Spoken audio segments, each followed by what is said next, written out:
Hello and welcome to the Business of Story. I'm your host, Park Howell, and today we're going to explore the overlooked power of your nonverbal cues, how body language and voice skills will make your stories sing. I'm so glad you're here today, and actually, I'm so glad I'm here with you today. I've been battling COVID. I got it this time last week. I'm into it exactly 1 week, and it has absolutely throttled me.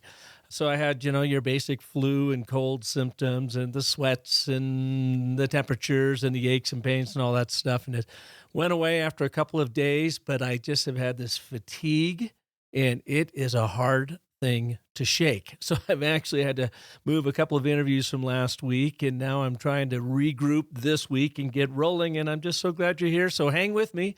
This is my first show back as I try to put COVID in my rearview mirror. Hopefully, if you've had it, you got through it very quickly, and you haven't had any major problems. Anyways, so here I am. I wanted to share with you something that happened to me the week before COVID that I thought you would find pretty interesting.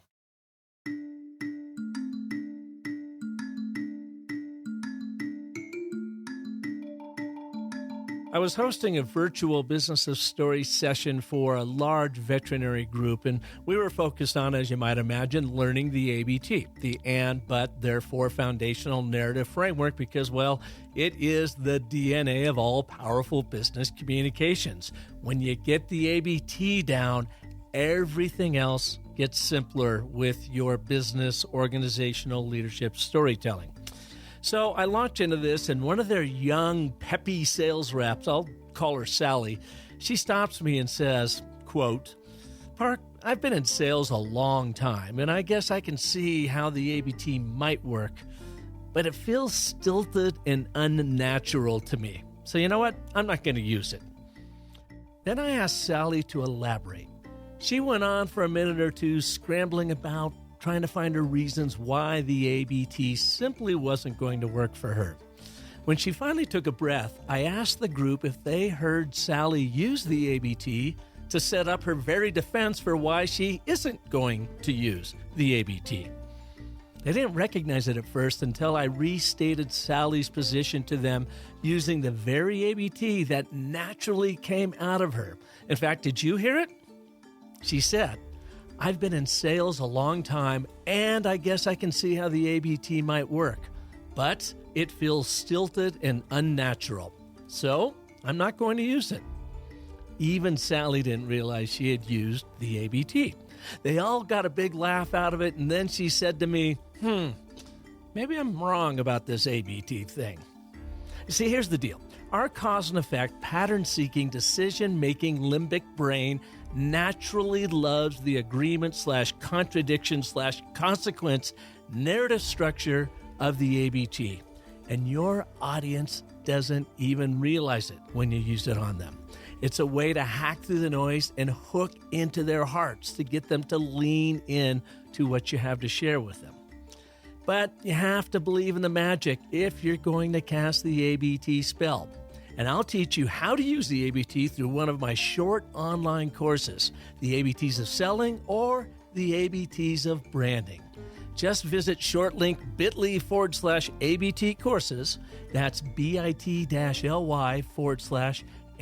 courses. Or if you'd like me to work directly with your people, shoot me a note at park@businessofstory.com, and I'd be happy to take them through either an in-person or virtual training to get them and their chops amped up on the ABT. Because remember, you gotta understand the magic if you are indeed going to cast the spell.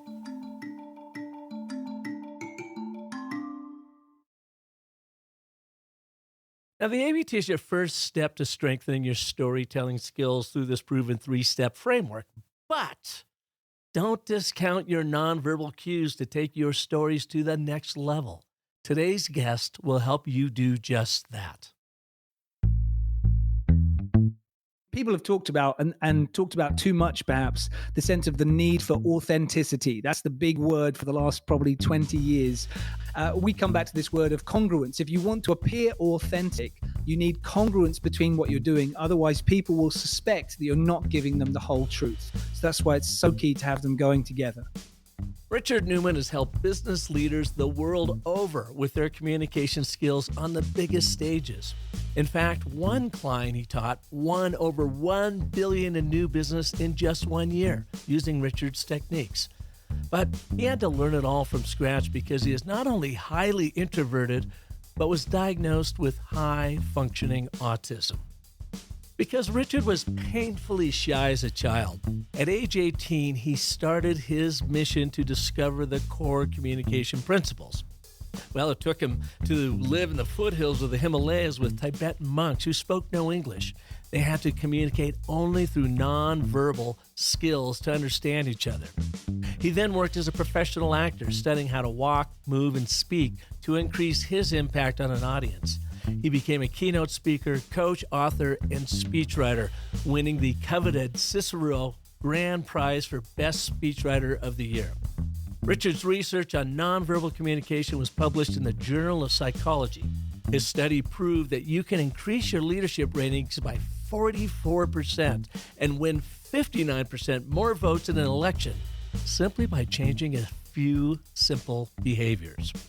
In today's episode, besides learning how body language and voice skills will improve your storytelling, Richard will share the one secret that he's learned that will transform your influence in every situation so that you can inspire, motivate, and lead people to action. Please welcome to the Business of Story, Richard Newman. Richard, welcome to the show. Thanks so much for having me. I really appreciate it. Yeah, where are you coming to us from? So I live just outside London, on the west side of London, directly north of Windsor Castle. Very nice. So you're hanging out with royalty then all the time, huh? Sure, yeah. Well, we do like to go down there quite often. You know, there's nice shops, nice places to walk with the kids. So yeah, we're there quite a bit. That's awesome. Well, today we're going to be talking about body language and voice skills as our main theme for the overall show, because as I had mentioned, in 359 episodes, it's something we've never really covered on the Business of Story. Before we jump into that, can you give us your backstory? How did you get into this storytelling business, and what is like your one thing that you really bring to your customers? Great question. So the story for me is something that takes me back 40 years ago. So I'm 44 currently, and I've always known that I see the world slightly differently, but I didn't know until recently the reason why. And so just recently, I've been diagnosed with high functioning autism, which all of a sudden made great deal of sense. So if I go back 40 years ago, when I was 4 years old, I moved to a new area. I moved to a new school, and I was there trying to make friends with the kids. And this is my first vivid memory in life, where I'm trying to communicate with other children, and I felt like I was living in a glass bubble and unable to connect with them. And I really wasn't sure why. And I could see them making friendships and having banter with each other. And I just didn't really know how to do what they were doing. And so I felt like I was really on the outside and very much trying to analyze the situation and learn from it. And because of this, not only was I high functioning autistic, I'm also a very much an introvert, and I was very shy as a child. And so I started reading books on communication. And this was hugely useful because for people who are not familiar, if you have high functioning autism, one of the big pieces that's associated with it is that there is a lower ability to read nonverbal cues. And so where other people would just connect and have a conversation, there'd be a lot that was happening non-verbally that I had no idea about. And so I really had to learn it. And so I studied and read over 200 books on the subject of communication, really focusing on non-verbal behavior. And got to the point where I was so fascinated with it. And I got a great opportunity. A couple of things happened early on where firstly, I decided to go and teach communication overseas. And I found myself in India, where I was living in the foothills of the Himalayas, teaching English to Tibetan monks. And the big challenge there was that these monks didn't speak any English when I arrived. And so I had to use body language and tone of voice just to communicate with them, to find out where we were going to have our lessons and what time we would start and so on. And I was there with them for 6 months, needing to communicate non-verbally. So just imagine that. Imagine spending 6 months of your life where you can't communicate verbally. You have to communicate non-verbally to get anything across. And this taught me tremendous lessons about communication. And by the end of that 6 months, they learned how to have a decent conversation in English. When I came back to the UK, then I went to study acting at a London acting school for 3 years, learning about how to sit, stand, move, breathe in a way that would have an impact on an audience. And as I came out of there, I then got the opportunity to start teaching these techniques. And here I am, 100,000 people later, 22 years later, having continually taught these techniques. But really, if you like, that my way in has always been the fact that because I had to build my communication skills from the ground up, building every single block. Now, when I'm working with clients, if they come to me and they are, they're not autistic, they're neurotypical, as most people are, and they'll say, look, this presentation is not working. The communication here isn't working. Why is that? Because I've had to build every block. I can say to them, look, this piece and this piece over here, they're not working for you. Let's work on them. And then suddenly they're able to get a much more effective message across when they communicate. All right, so let's go back a little bit, Richard. How long ago was it that you learned that you were high functioning autistic? Had these traits.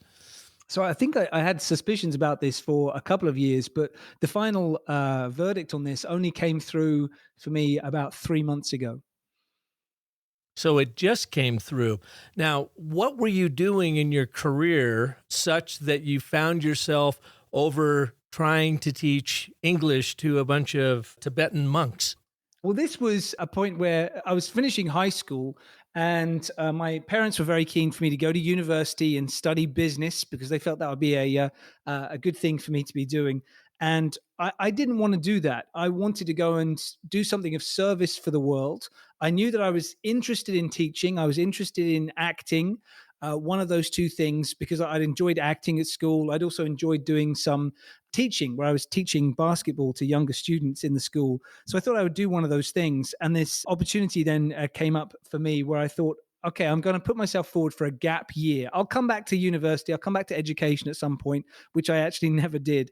And so I put myself forward to go out. And initially, I was being put forward to go and teach at a privileged students' school, sort of rich kids who were in the center of India, where I'd be running the drama department. And I said, no, I really want to work with people who need my help. And so I ended up then living at this monastery where they'd never had a teacher before. And we had to sort of cobble together how these lessons were going to work. And for me, it set a really strong foundation for how I then see life, how I see my career as well, of being able to give that ability of giving these monks a voice. The monks were very much cut off from the rest of their community because they couldn't interact, they couldn't understand how to speak to other people, where they were aiming to get sponsorship in from outside of India so they could keep on living as they were Tibetans in exile in India. And they needed to be able to communicate more effectively. And so I was really helping them find their voice. And that's what I've been aiming to do for my clients ever since, is show them through body language, through tone of voice, they can expand their ability as a communicator and make sure that whatever they have to say is listened to and given the respect and gaining the results that it really deserves. When did you start suspecting that you were having challenges reading nonverbal cues? How did that manifest itself? And did it lead to confusions or complications with relationships because your audience was thinking you would be taking away one thing from the story, but you were taking away something else? Or how did this all arise? Well, initially, I think the first sort of indicator around this came around when I was 16 years old, where a friend of mine bought me a book called Body Language by Alan Pease. And it was sort of his original version before his updated one more recently. And she gave it to me and she said, look, you really need to read this. This is going to benefit you, but also the people around you. And I thought, okay, that's kind of an odd choice to give someone as a birthday present. And I read it and I thought, wow, this is amazing. This is like discovering how fire is made. It was mind blowing. But I, at the same time, what was it you took away from it? It was just what was it in that book that was so amazing?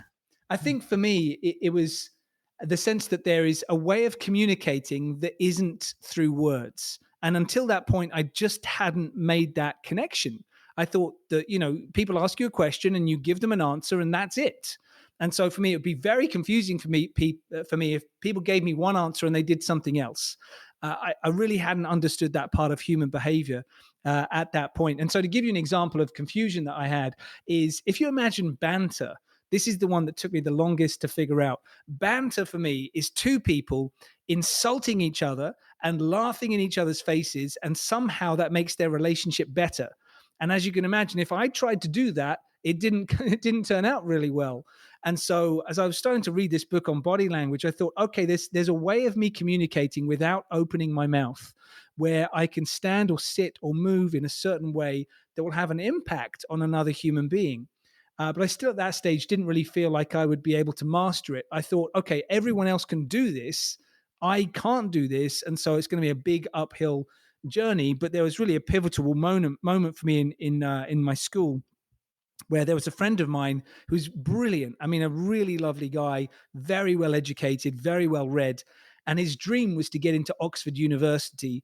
And he passed the entrance exam. He went for the interview. And in the end, he got rejected from his application. And part of the reason was that they said that he didn't have good enough communication skills.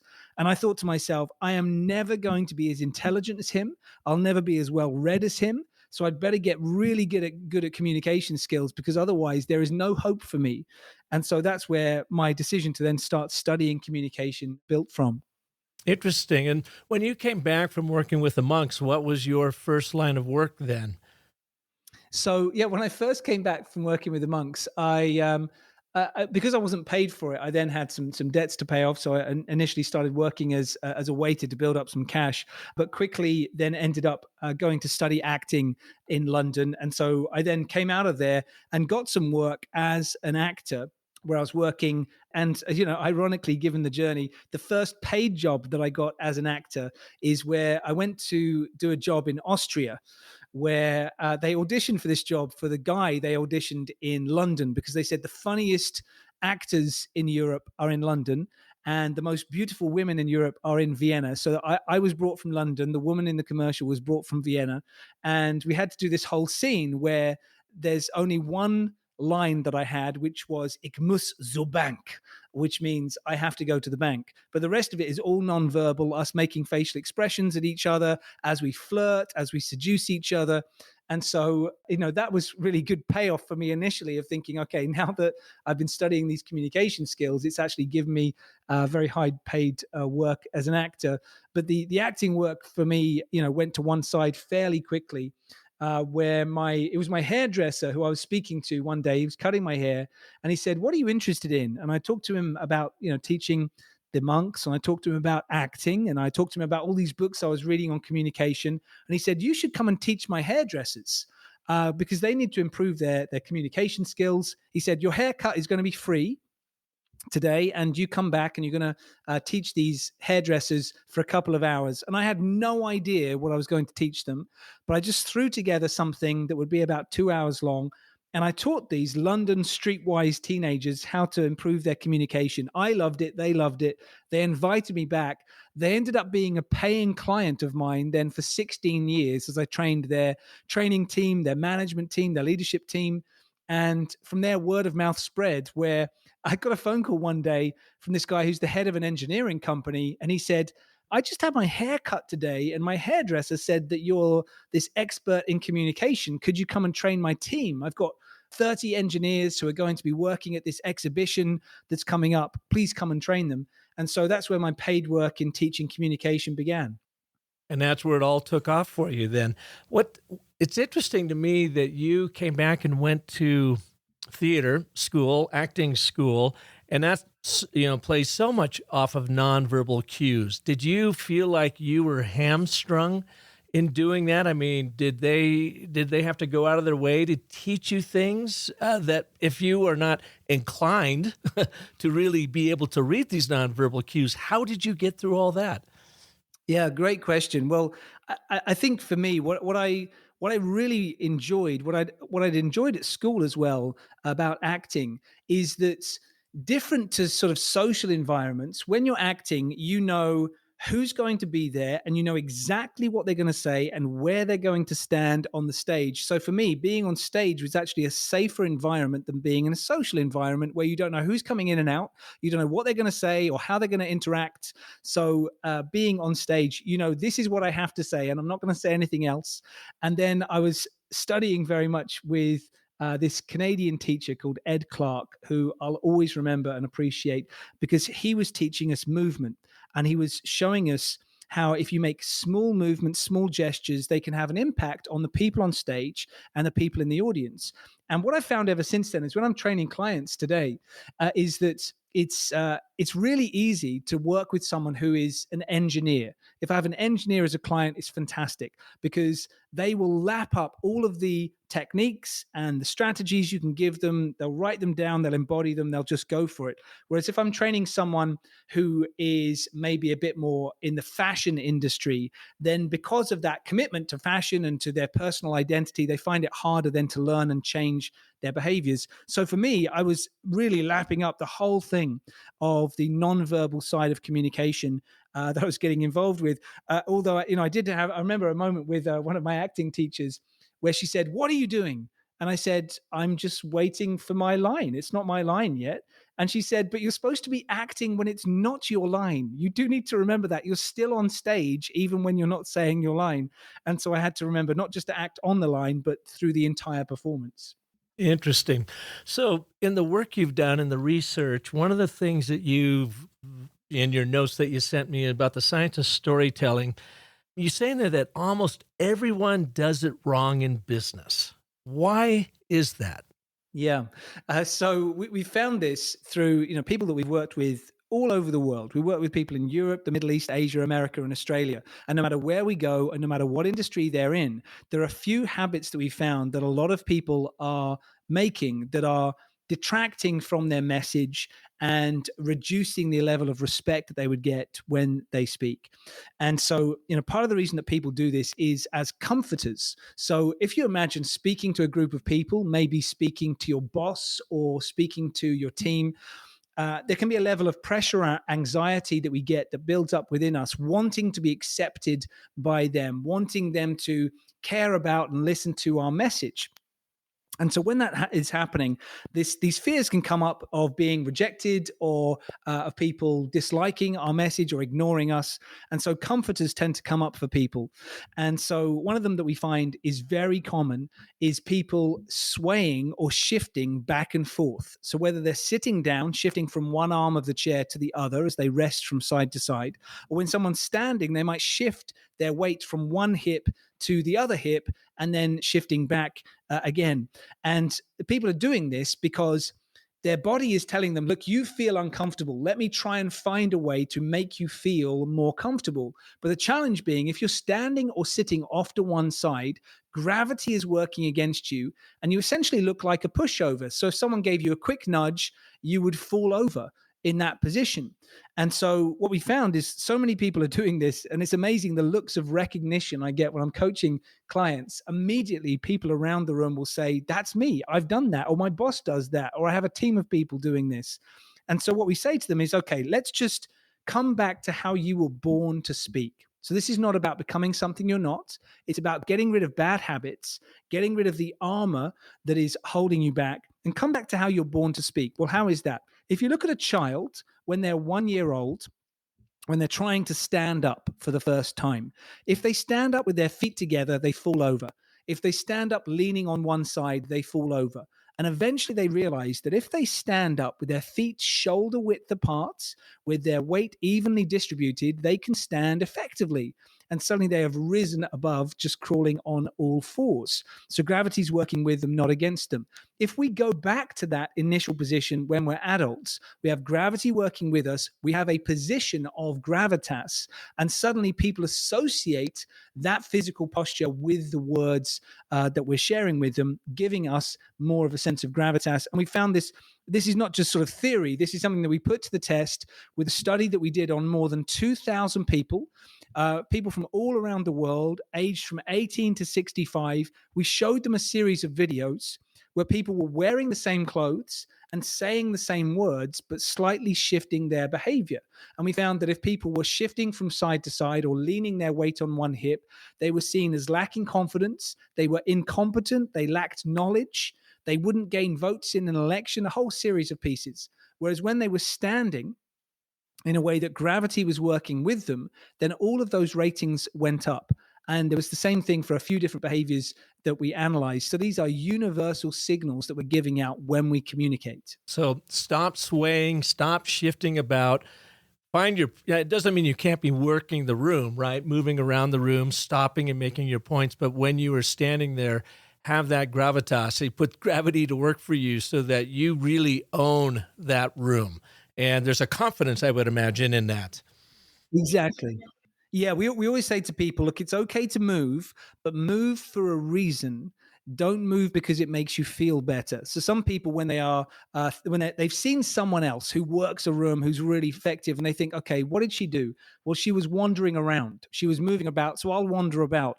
But if it's not connected to the words, then it doesn't have any meaning. And this is what I gained from my acting training: is to understand that you move with a thought, you move purposefully as you're speaking a line. If you move for no reason, people wonder what's happening. And so if you've seen someone move, effectively what they're doing is each time they have a new thought, they may move in one direction or another. They're connecting movement and thought. So if you just move back and forth up and down a stage or back and forth at the front of a room, then actually it can distract from your message. But if you move with purpose and with intention, then that's highly engaging or charismatic for people. Yeah, it's kind of a choreography, isn't it, of your presentation?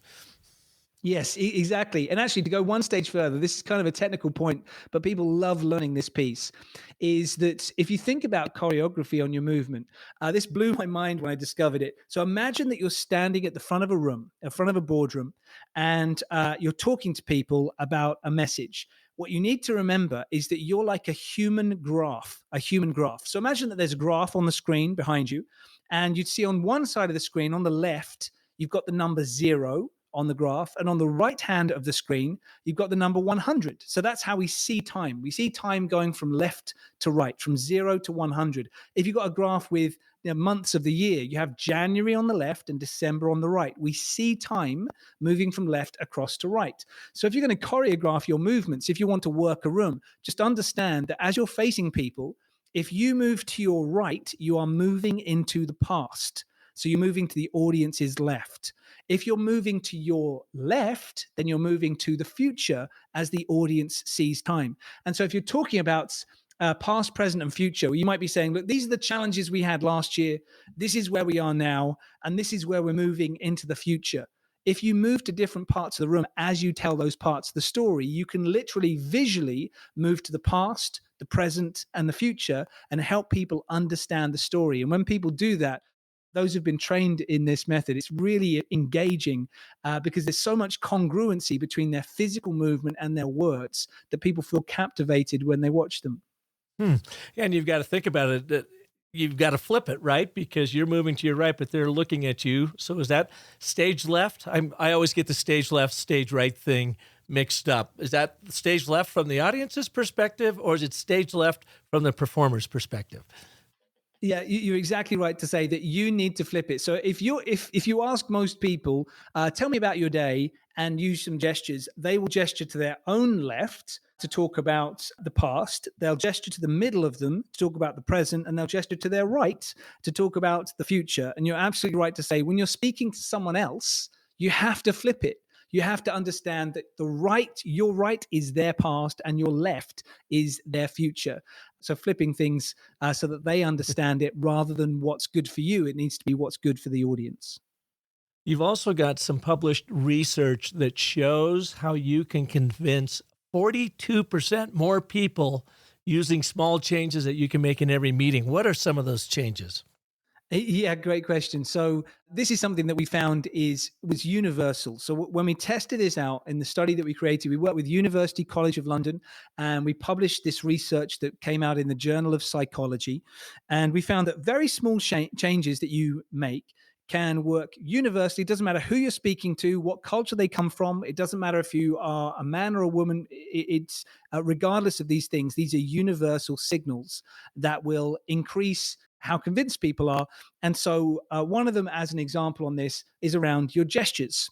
So with your gestures, if you're listening to this, you can just think about this. Just place your palms upwards. So your palms are facing up towards the ceiling, and then just try facing them so the palms are going downwards towards the floor. This feels like a simple movement, palms up or palms down. But if you use those incongruently when you are speaking to people, it can be very confusing.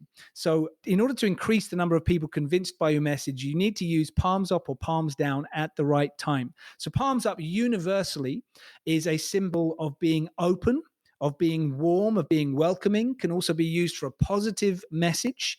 And that's true no matter where we go. You can see this in hieroglyphics. This is when people are receiving gifts or welcoming people. And this is, different to thumbs up and thumbs down. These are gestures that are learned symbols that are different in different cultures, whereas palms up and palms down is the same everywhere. Palms down is a symbol for a closed message or a statement, which you may use if you say, look, we definitively have the best product on the market. Or you might say, we must get this finished by 2:00 on Friday. If you use palms down, people visually see that you are closing off any other possibilities. You're being totally congruent, and they're far more likely to be convinced that you do have the right product, that they must finish this by 2:00.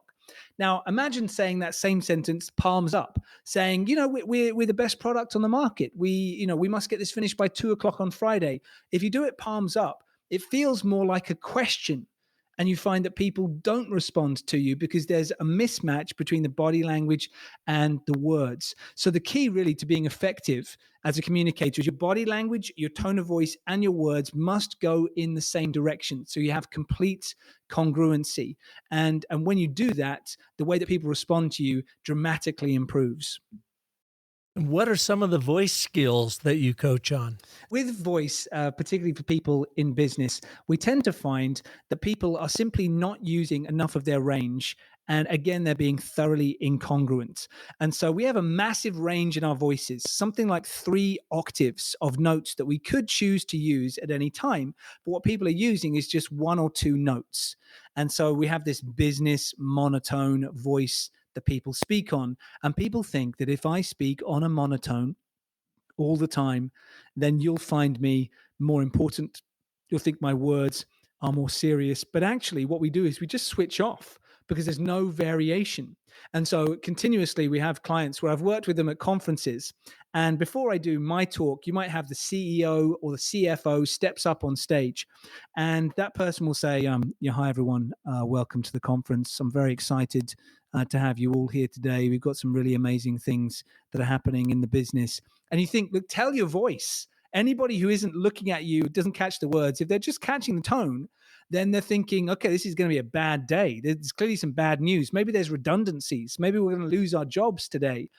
And even if they are listening to your words and looking in your direction, if the tone doesn't match, people get suspicious. They think you're not being authentic. You're not coming through with your personality. So a lot of what we do is to coach people to use more of their voice. And a great place to look at for this is if you take a look at newsreaders. Now, think about a newsreader. They sit still behind a desk quite often. So they're not using a lot in the way of body language. You don't often see them gesture. All they do, being incredibly skillful, what they do is they read from the teleprompter words and they inject them with tone of voice to tell you how to feel. So just imagine this. Imagine if you had somebody who's a newscaster. They might be delivering news where they say, good evening, welcome to the news. Today, we have an update on the war in Ukraine. And later on, in other news, we've got news about a baby panda at the zoo. So they're changing their tone of voice to tell you how you're supposed to feel. If they did the opposite, if they went in the opposite direction, they could get fired. Imagine watching the news where someone says, hello and welcome to the news. Today we have an update on the war in Ukraine. And in other news, we're going to talk about a baby panda at the zoo. and suddenly you're thinking, did the baby panda die? Like, what is the Ukraine war over? So their tone of voice is continuously telling you this is how you should feel about this story. And as leaders within a business, or as good communicators day to day, we've got to make sure that our tone of voice is always matching how we want people to feel about the information. Because if you don't do that, if your body language and tone of voice is going one direction and your words go another direction, people respond to, remember, and believe the non-verbal communication rather than the words. And you get that cognitive disconnect, don't you? Where you're saying one thing, but you're looking and appearing to do something else, and the brain is going, "Well, is he serious? Is he not serious? How does this work?" Yeah, absolutely right. We people have talked about and talked about too much, perhaps, the sense of the need for authenticity. That's the big word for the last probably 20 years. And so we come back to this word of congruence. If you want to appear authentic, you need congruence between what you're doing. Otherwise, people will suspect that you're not giving them the whole truth. So that's why it's so key to have them going together.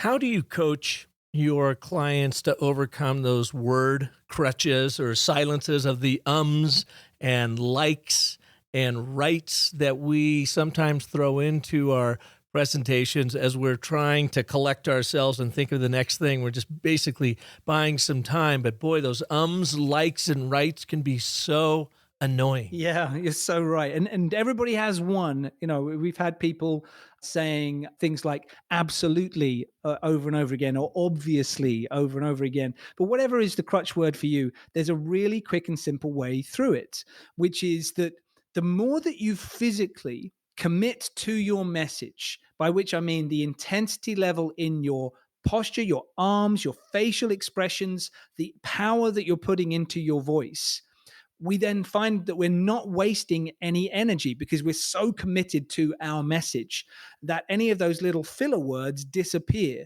Whereas if you are lacking commitment because you're not quite sure what to say, or you're feeling a bit nervous and you don't want to put your voice forwards, then as soon as the energy drops out of our body and drops out of our voice, we're much more likely to put those filler words in because it doesn't feel like such a waste of energy. It's just sort of like this and this and this. It's a little slip of energy. It doesn't matter. You know, your body and your mind want to conserve energy. So if you're using more energy to commit yourself to deliver that message to your boss, your client, your line manager, the more that you commit to it, the less filler words will show up for you. Fascinating. And you know something, Richard? After listening to some of my shows over the last month or so, I found that I overuse the word fascinating. While I am fascinated by it, I had learned, my goodness, that is a total filler word that I've got to get rid of, even if I am fascinated.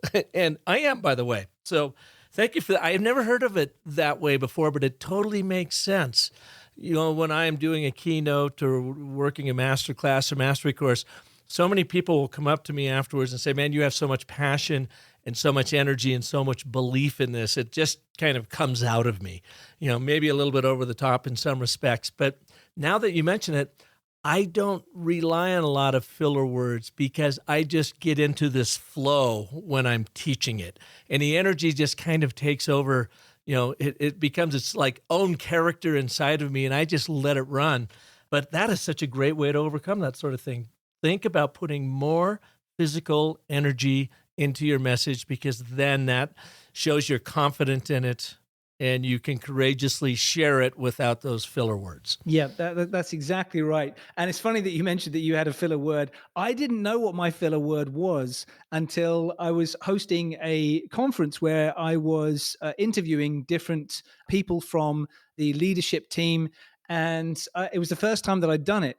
And it was the sound crew at the event who came up to me at the coffee break and said, "You have to stop saying terrific." I said, what do you mean? What's wrong with the word terrific? They said, no, you're saying it after every sentence that the other person says. And what was odd is I remember in my mind, I was thinking, oh, I'd better say like a useful word here that shows that I care about it and maybe is a different word than I would normally use. What could I use? Oh, terrific. That sounds good. And every time I said it, I thought it was the first time that I was saying it. So, you know, if you do have a filler word, it's worthwhile just checking in with somebody else. What is it? Because you don't notice it. It's coming out subconsciously. You're not aware of that word. and because you're not necessarily choosing it. So it's worthwhile checking in with somebody else. But like you say, when you commit the extra energy, they tend to disappear. Fascinating. There I go again. Now, what's interesting to me about that, though, is here you are a very accomplished, trained actor, business storyteller, coach, and so forth, as I am. And yet we still default back to these filler words and doing these things. I'm sure I get on stage and do some swaying. I've got so much energy, I really work a room. But it's a hard thing to overcome unless you are just really paying attention to it, or you've got someone like your audio crew that says, "Hey, dude, let's cut back on the terrifics a little bit here and there." But we just, as Homo sapiens, kind of default back to that stuff, don't we? Yeah, so I always say to people, if it's important to you to improve your communication, it's worthwhile building new habits in low risk situations. So let's say that if someone's listening to this and they think, "Gosh, I really should be more centered," or "I'd really like to use some more palms down to show definitive statements when I'm speaking." Well, they can do this by practicing in low risk meetings. So speak to a colleague of yours who you get on really well with, and just think to yourself, okay, in this meeting, I'll use some more palms down and just see how that feels. And if it doesn't work out, he'll say, "Hey, what are you doing?" And I can let him in on the secret. But you're practicing in a place where it doesn't matter. And this is what I used to do when I was playing tennis as a child, where you go to a lesson and you'd learn how to do forehand and backhand. Now, of course, what you don't then do is go to a championship game playing with someone who's much better than you and then try and start doing forehand backhand, because it's not going to work. So instead, what I used to do is I went into the car park at the tennis courts, and I'd hit 1,000 forehands against the wall, and then I'd hit 1,000 backhands against the wall. So I got ingrained with the idea of doing it whenever the ball came in each direction. So then when I was in the game environment, I was able to do it. And we say the same thing for people with palms up and palms down, with standing centered, is you want to continuously practice this in low stakes environments so that you're ready when you've got a big conference to do, or a really important pitch to make, or you're asking for a promotion. You're instinctively under pressure, able to come back to those pieces because you've ingrained them for the moments that matter. Well, and you just have talked about two gestures, palms up, palms down. I imagine there's a whole host of gestures that we've got to be thinking about and use at just the strategically right times in our presentations to truly own the room and move that audience, right? Oh yes, absolutely. So yeah, we talk about you can use palms up, palms down just to get yourself back into your rhythm. And like, one of the most common questions I've had over the years is, what do I do with my hands? So when I run a company called Body Talk, and so you can imagine what this is like for me. If I go to a wedding or a networking event and I say the name of my company, I frequently get people saying, "Oh, Richard, I'm going into this meeting next week. I've got a speech that I need to make, and I never know what to do with my hands. What should I do with them?" And I affectionately tend to joke with people and say, "Look, what do you normally do with your hands? It's not like anybody ever walks around thinking, 'I don't know what these things are on the end of my arms. I've no idea how to use them.'" What we're actually doing is that we are continuously, when we're not thinking about it, when we're not under pressure, when we're not feeling any way self-conscious, we are just moving our hands as we speak to people. So like if you go out with friends, you go to a party, you go out for drinks, and they say to you, "Oh, tell us that story. I love that story about your holiday." And you just talk and you're moving your hands and you're using your gestures to describe what happened at the hotel and the mountain you went up and the bear that came out, and you're using your gestures to describe it. And then what happens is, in high pressure environments, is that suddenly we think, "Oh my goodness, look at these hands. What do I normally do with them? I have no idea what's normally happening here. Maybe I should stop gesturing." And importantly, we found out in our research project that if you do no gestures, or you do limp gestures that would be sort of below your waist, or if you're sitting down below the table, then you get terrible ratings. Whereas if you are putting energy into your gestures, putting emphasis into them, then you get much better gestures. And so we tend to teach people palms up and palms down to just start getting back into motion. And then once they've done that, we coach them more specifically on descriptive gestures that would help people visualize their message. And also we talk about the feeling of the gestures. So if you are there to be maybe a motivational speaker or a motivational presence at like a sales kickoff conference, then there's a certain style of gesturing that's energy and it's high impact and there's lots of intensity going on and there's more movements in general. Whereas if you're being a facilitator in a meeting, the feeling is different. The motion of your arms needs to be softer and warmer, leaning out towards other people with palms up gestures and leaning them towards conversations with each other, towards a flip chart if you're taking notes. And so you're really looking to build up an entire presence or an archetype of communication, if you like, that is relevant for that situation. That's a repertoire you're building around, just to use these nonverbal cues and gestures and body language to help, as the title says, really make your business, leadership, sales stories sing. So you can really get that audience not only just leaning in, and people talk about wanting to move audiences to action. I like to even up the ante a little bit and say, what can you do to excite your audience to action? Yeah. They're not just buying into your way of thinking, feeling, doing, product or service. They are actually excited about it, and how you were sharing that story with them. The last thing I'd like to cover here is this idea of lift. You say leaders lift with capital L-I-F-T, the one secret that transforms your influence in every situation. What is that? So this is a piece that we've been teaching to our clients for a while now, which is a very simple concept that you can always come back to for more effective communication, which is if you've got an important moment that you're heading into and you want to show up effectively, there's two things you need to think about. So firstly, you need to make sure that you have lifted yourself before you go into that meeting so that you're coming from the best version of yourself. Now, this could mean if you've got a busy day and lots of high pressure, stressful meetings, it might mean just take 2 minutes before you go into that next meeting. Sit by yourself for a moment, maybe close your eyes if you're able to, and take some deep breaths and just release whatever else has been happening that day so that you show up being fully present for this moment. If you're able to do other things like having a good, strong morning routine, I like to get up early and stretch and then exercise and focus on the day ahead, feel grateful for what's going well, know what I want to change for the future. And so that's lifting myself, ready to then lift my clients. But whatever's going to work for you. So lifting yourself first. People talk about also putting your own oxygen mask on first before helping others. And I agree with this. I think that sometimes in social media recently, it's gone too far where people are putting on their own oxygen mask for the next 20 years, and then eventually they might help somebody else. But you can't do that. You've got to, first of all, lift yourself. It might take you 2 minutes to do it or 20 minutes. Then when you go into the meeting, if you want to get the best out of other people, and this is true if you're speaking to your team members, if you're speaking to a client, and also we've coached people on this recently where they're dealing with really challenging conflict resolution with global contracts that they're negotiating, where they had problems and potentially losing the opportunity to have major brands appearing on their shelves in supermarkets.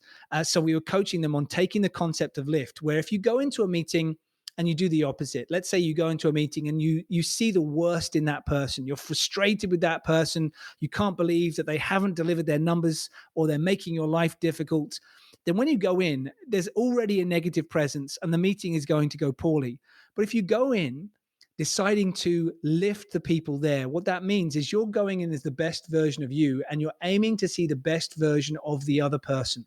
You open the door for them to be the best version of them. You open the door for them to be graceful, gracious, grateful towards you for showing them that you are open to them coming forward in a more positive behavior.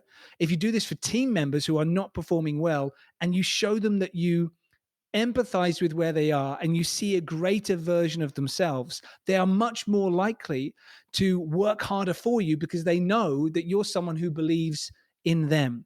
If you do this when you are aiming to inspire or uplift a team, if you go in and say, come on, work harder, or I'm frustrated with things, that's not going to work as well. But if you go in showing, look, I really do believe that we can get here and I know you're the right people to do it, then people are more likely to elevate their behavior.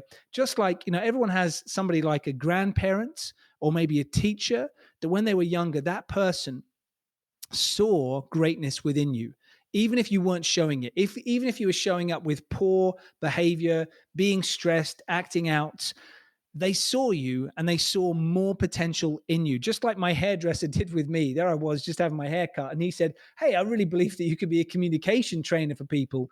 I had no idea that that was possible, but he saw it in me, and I wanted to live up to that potential. And I'm still aiming to, do that ever since, like 22 years later since that happened. So there's no greater gift I think you can give than in all the people around you, see the greatness within them. And by doing so, you may be surprised by what behavior comes out of that interaction. Fantastic advice. Richard, I really appreciate you being here on the show. Where can people learn more about you and your book? You Were Born to Speak. I imagine in this book, I have not had a chance to read it, but I would imagine you cover all these gestures and body language things. Tell us a little bit about the book and where can people find you and it? Great. So the best place for people to find me and my team is ukbodytalk.com. And on ukbodytalk.com, there's lots of resources. There's loads of videos. There are free articles for people to take away as well. If people are interested in the book, it's You Were Born to Speak by Richard Newman. You can find it on Amazon, is probably the easiest place to find it. There's a Kindle version, hardback version, and an audio book too. So as part of that, there are free videos that come with the book to bring some of the gestures to life for people. Oh, man, I'm going to get that. I could use it. I know I probably gesture like a wild circus man out there sometimes. I can probably dial some of those back, too. I would imagine if you use too many gestures, you can kind of get in your own way as well. Exactly. It's got to be in proportion to the mood, the message, the audience you're speaking to. Yeah. Well, Richard, thank you so much for taking the time to come all the way across the pond here on The Business of Story. Really great to have you here. Thanks so much for having me. I appreciate it. And thank you all for listening to this edition. If you liked what you heard, by all means, share it with your world. And don't forget to give us a rating and review on iTunes. It certainly helps us get found in the podcast jungle out there. I just love this kind of conversation. We get someone new in here covering a whole new topic that we have not gotten our heads around. And it's one thing to really understand story structures and frameworks and how you can use them to bring your communications and your storytelling together.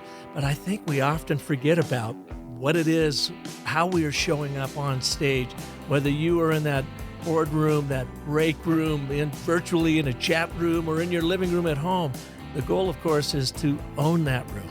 And I think Richard just gave us a whole lot of terrific advice on how we can do that with our body language and our voice skills to make our stories truly sing. If I can help you on that other side of it with the frameworks, I've got the courses over on Thinkific. Just go to businessofstory.thinkific.com. You can take either the ABTs of branding or the ABTs of selling to help you really build that narrative intuition of setup, problem resolution so that you can make all of your stories really work. And then, of course, think about, as you are telling that story, what do you do with your body? What do you do with your stance? What do you do with the voice? So, again, share the show with anybody you know that you think would benefit from Richard's insight. Check out his book. I'm going to get it because I know I can learn a lot from it. You Were Born to Speak. And until next week, when we'll have another story artist like Richard right here for you, remember that the most potent story you'll ever tell is the story you tell yourself. So make sure that's a great one. Thanks so much for listening.